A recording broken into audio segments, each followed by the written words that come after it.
you with it, drop it.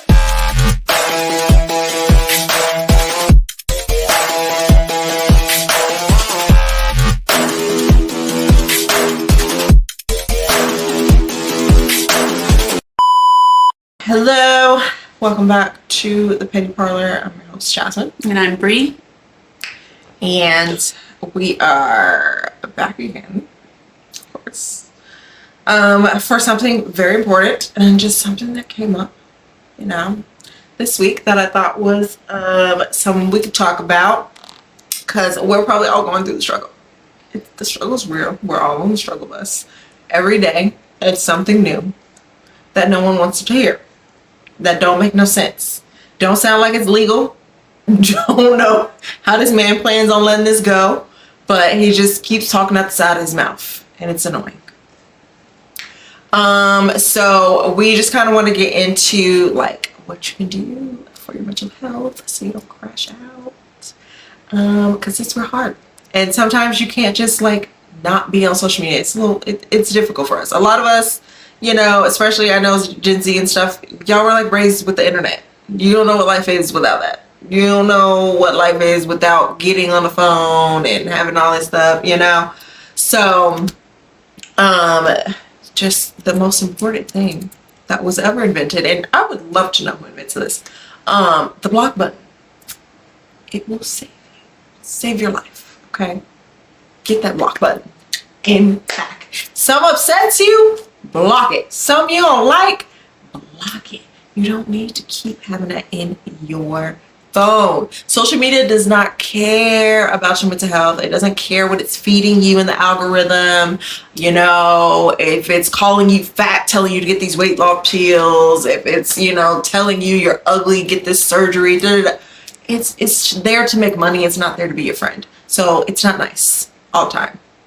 And you just need to block that shit.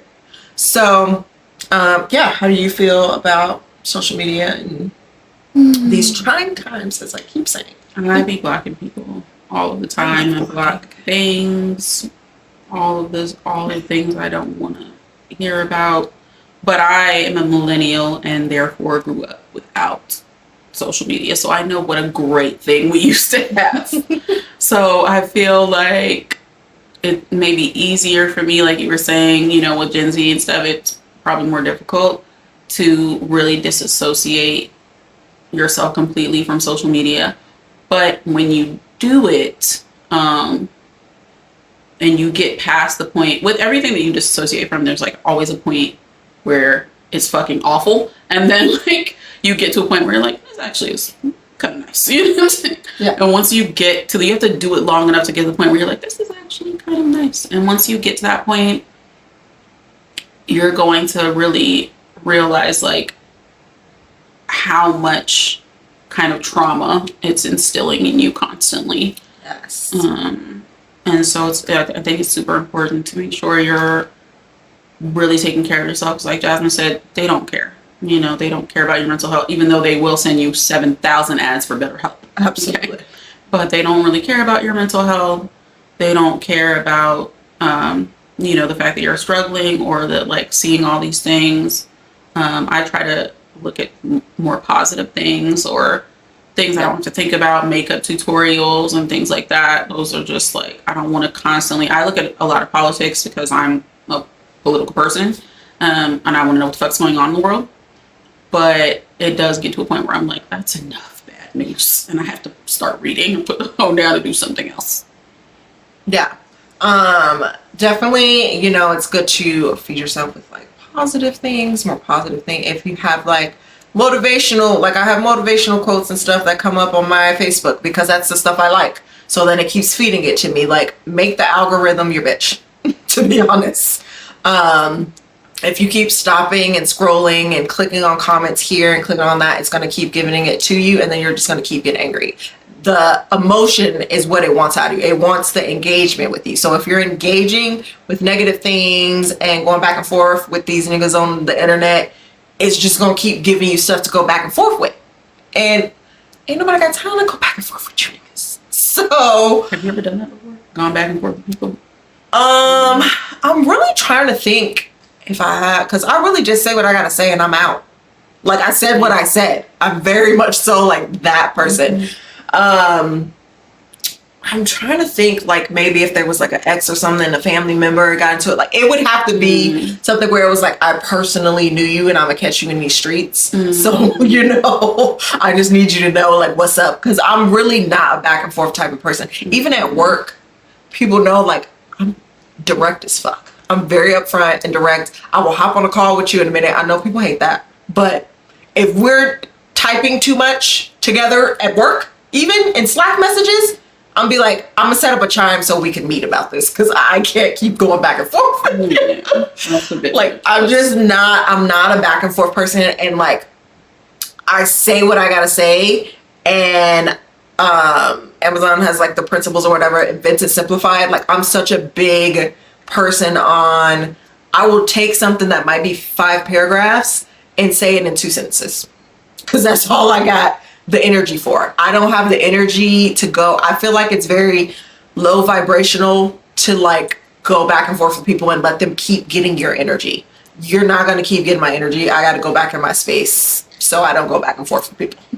That's big facts. That's I it. used to go back and forth with people in comments when it was men, because every time if I said something in comments and the man would come and be like, blah blah blah, I'd be like, yeah, but you're stupid though. I don't understand what you like, whatever it was always something ridiculous. And then I would just be like, I used to like, I don't do this no more because I'm lazy, but I used to love, I do this in person. I love making people feel as stupid as they are. I want you to know how dumb you sound. And so when people are trying to go back and forth with me, there's got to be like a level of intelligence there. Yeah, if you're just like your box of rocks, no, I don't have time for that. That's ridiculous. Especially because a lot of y'all, especially when it comes to people like being racist and stuff, a lot of y'all aren't like, you're not doing that to gain something or learn something. You just feel how you feel, which isn't valid because you have these feelings. And I wanted to read this to y'all because this is one of the, probably the last posts I made on Facebook. But this type of situation happened, and this was probably 2 years ago. And somebody that I knew was saying something stupid and racist, and I think my mom had commented on it, and then somebody else was trying to go back and forth with her in the comments and all this kind of stuff. And so I posted this, and I said, I'm not going to spend my time out of my day to ever convince you to be a decent person. Okay, that's not my job, is to convince you to be a decent human being. If you don't understand what's going on right now, you don't understand racism, that's fine, because it doesn't directly affect you, but you're not owed an explanation to my feelings about Black issues. It doesn't affect you, then just say it doesn't affect you, you haven't experienced it, and move on. But don't try to go back and forth with me and feel like I have to somehow justify my feelings about Black issues to your white face, because I'm not doing that. No. You don't deserve that, and that's never going to be my job.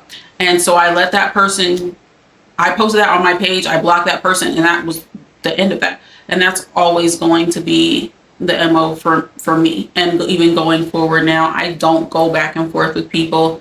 I said what I said. Nene leaves, period. I'm not going to specify for you. And I love to ask people questions when they say, like, when they say dumb stuff. I don't say, how? Because they can't explain. Like, they can't explain things. But I'm not going to be going back. I'm not doing this. If I've posted multiple TikToks where people have gotten in them comments, mostly men, y'all need jobs. What are y'all doing? I just think, I got time today. Y'all go back and forth. What are you doing? You go out of your way to jump in the comments of women's Don't even know the situation. You don't know the situation. It's weird.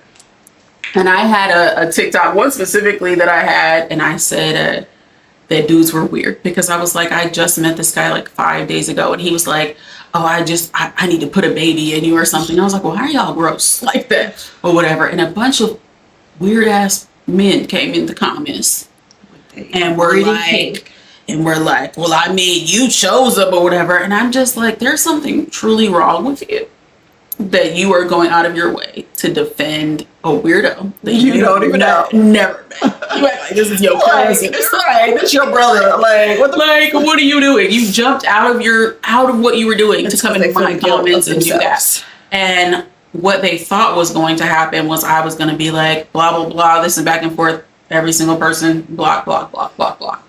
I'm not doing that. No. I have no reason to. For who? Yeah.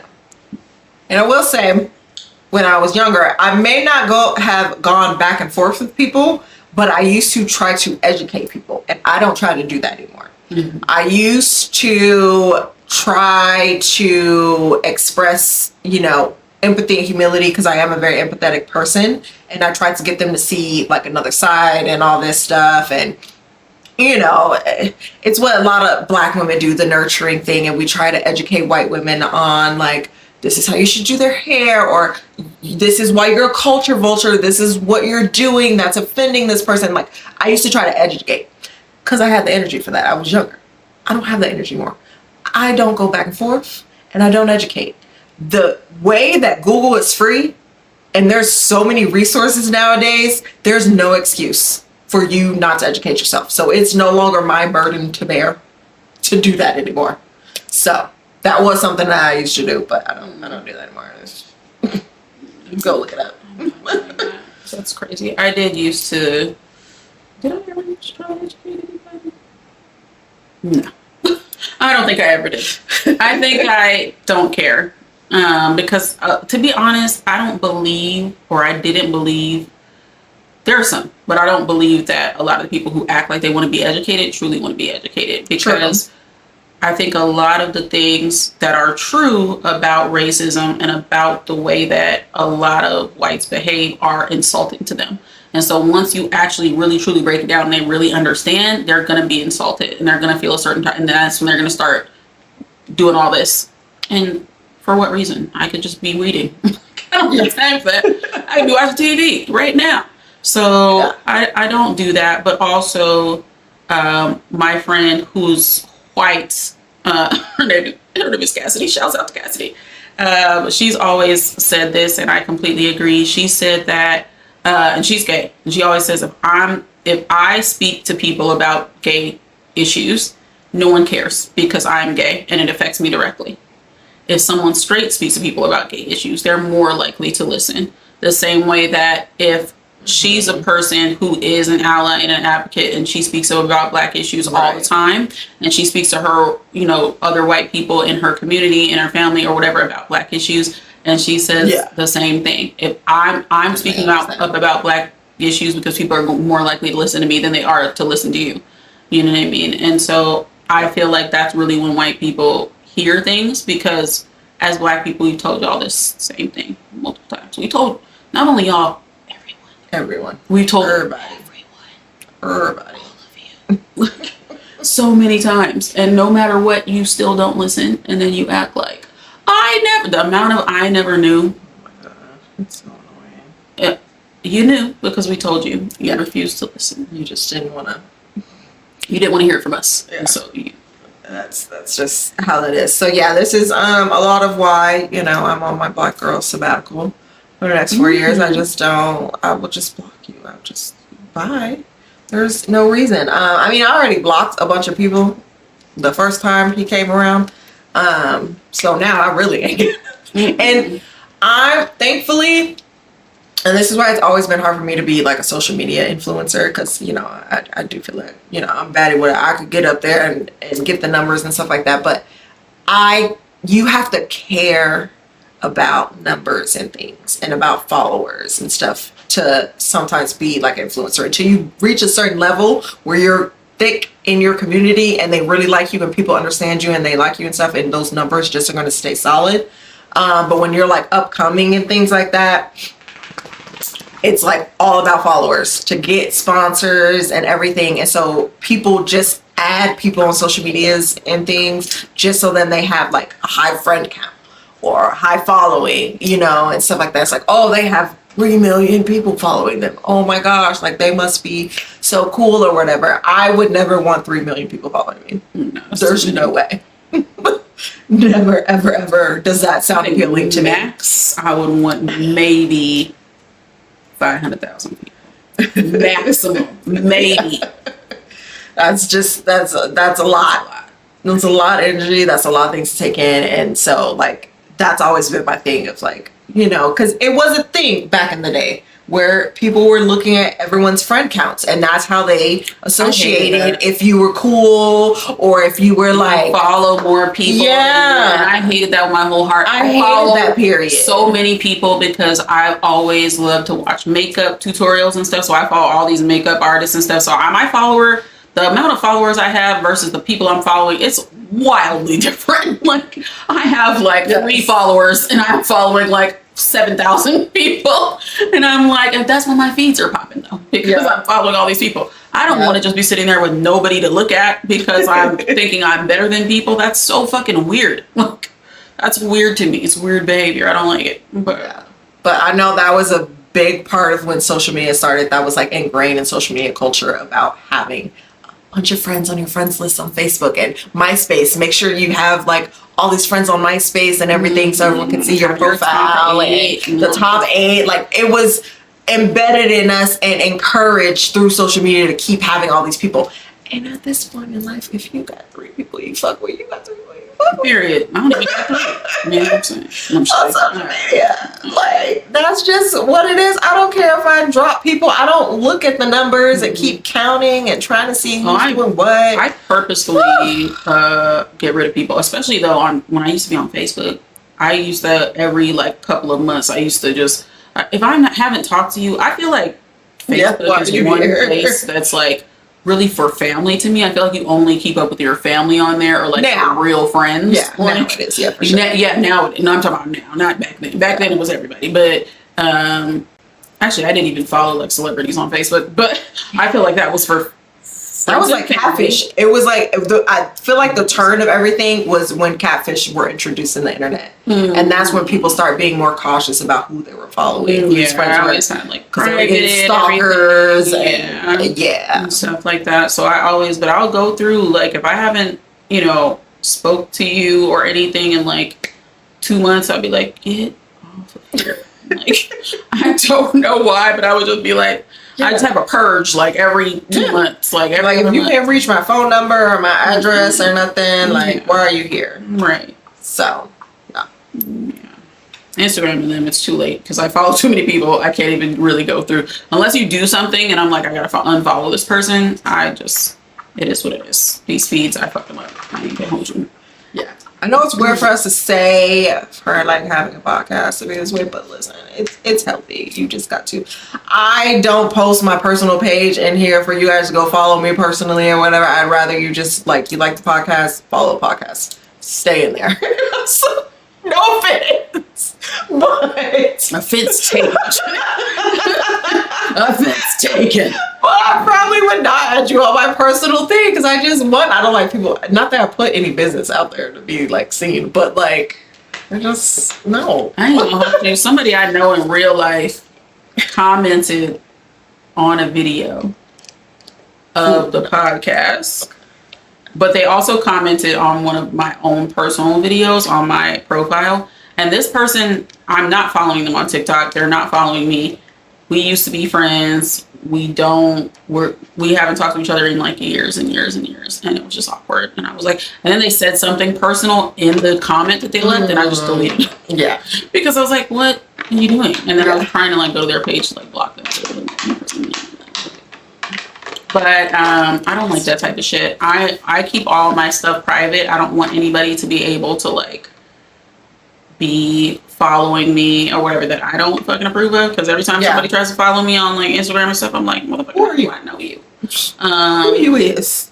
Yeah, I feel like TikTok is it's iffy, but even then it's like I'm not gonna tell like people I work with. No one I work with is gonna know about this fucking podcast. I'm So big about separating the job. No one ever even knows I have social media until I don't work with you. Right. Is when we will be friends on social media. Right. But if I'm still at the same company and you're not getting my social media It's information. facts. There's only like 2 people I think I've ever given them my social media information. I had to make sure they were like cool. Yeah, I gotta see you do some crime. Yeah. I gotta see you do some stuff that could be like. I gotta know I could ruin your life. I gotta see you puking on the side of the road or something. in order like. to give you my social media. Yeah. Because that's a lot for sure. I don't want you to have it. No. Because anything you post and stuff is gonna start being on my feed, and if you are weird, then I'm putting weird vibes in my stuff, and I'm like, no, you gotta go. Yeah. So yeah, just don't go back and forth. The point of it is like, don't go back and forth with people. Purge your social media. Don't feel bad. You're not missing out on anything. You can still get information that you like, and that you like need for like politics and stuff without having to have to go through like a crazy, like I don't need to go on the what are they, like the red pill men's podcast to know about women's issues. Right. That's not where they're going to be anyway. But like, I don't need the man's perspective in that toxic way. No one cares to get that. Yeah. So like, you just got to see things for what they are, which is usually toxic, and just let it go. Yeah. And try not to feed into that stuff or like get too mad, because you have to understand that a lot of these people are fucking miserable, bro. Yeah. This is all they have. Like literally being on social media. A lot of these people are unemployed and they're sitting at home on their phones all fucking day, and they're just waiting to go back and forth. And when you realize like how like illogical it is to be that fucking weird at how much time they're wasting, like especially with incels, it's fucking crazy. Like they're insane. I saw a video of this woman. When I tell you, this woman was stunning. Okay, she was this black cowgirl. She had the cowboy hat on. She had the cowboy boots. The body was bodying. Titties were tittying. My God, today. Stunning. In the comments, there were men just being like, somewhere, there's some man that's sick of her or whatever. And then one guy commented and was like, thanks, bro. I was being delusional. And then and then you said that or whatever. And it's like, oh my God. Ew. You have to be a different level of pathetic to just, it wasn't like she said anything in this video. She was just being there, being beautiful. To be like, there's someone somewhere, there's somebody who's sick of her. And then for you to comment and be like, yeah, but thanks, bro. I was tripping. And I was like, tripping about what? Right. You wasn't finna get a chance. You wasn't. What you said you had a chance? And she's married on top of it. You had no chance. What were you tripping about? That you possibly could have ever been in her league? Yes, then you were tripping. That's okay. Insane. But that kind of, when you see comments like that, and it pissed me off at the time, but when I later thought about it, I was like, I feel bad for those people for being that fucking delusional and just being like such losers, because women don't really do that type of shit. When we see a fine ass man, we just be in the comments like, my God. Y'all actually be doing a lot. Okay. Y'all should be real heavy. Y'all pick-me's, and y'all need to humble these men. Yeah. Just be like, no, start treating them like men treat us. No, just be like, when the last time you had a haircut? Like, right. we be in the comments acting hella thirsty. Real thirsty. I'll be fucking I'll lick the sweat right off his goddamn. Like, ew. And then I'll be like, okay, I'm not attracting him. No. Right. I'll be in the end. I'm like, oh God, y'all just hype this man's little head up. Absolutely not. Whatever. So y'all be dead ass. But I would rather see that than see everybody just being like, ew, you're not even that cute or whatever, because that's loser shit. Okay. Yeah. Commenting on somebody and complimenting someone when they look good is regular people things. Like, that's just being a regular person. Look good. Like, when you purposely go out of your way to try to neg somebody or whatever, like that's loser shit, and then nobody has time for it. So just try to remember, a lot of the people who are saying all these things are losers, and just like try to keep that in your mind when you're thinking about stuff. Look at good things. All right, that's really it. Yes, feed yourself with good things. Don't have bad things. I don't care if it's your family members. Stand on business and block the motherfuckers. Block them. Period. All right, we gotta go because our batteries. Every time they finna die. Every time. I didn't have anything more to say. You bring battery in if you have more. No, it's I'll cut it off. It's cool. I need a little less to edit. Big facts, factoids. All right, well, guys, until next time, eat, drink. Hey. Hey.